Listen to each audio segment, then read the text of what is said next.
In today's episode of I have too many projects going, so let's knock one out. Here's my BX 2680. My 6 bags of concrete. I'm gonna throw it here in the MudMixer and do the entryway to this chicken run, which I feel is one of the biggest vulnerabilities for animals getting in to eat my chickens. I will stop the video here and start it back up once I get it poured.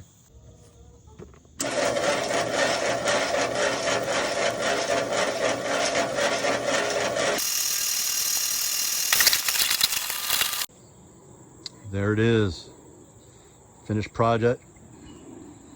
Got our initials in the bottom right corner, Alan, Stacy, and Ivy. Little broom finish. Getting all fancy for the chicken shed.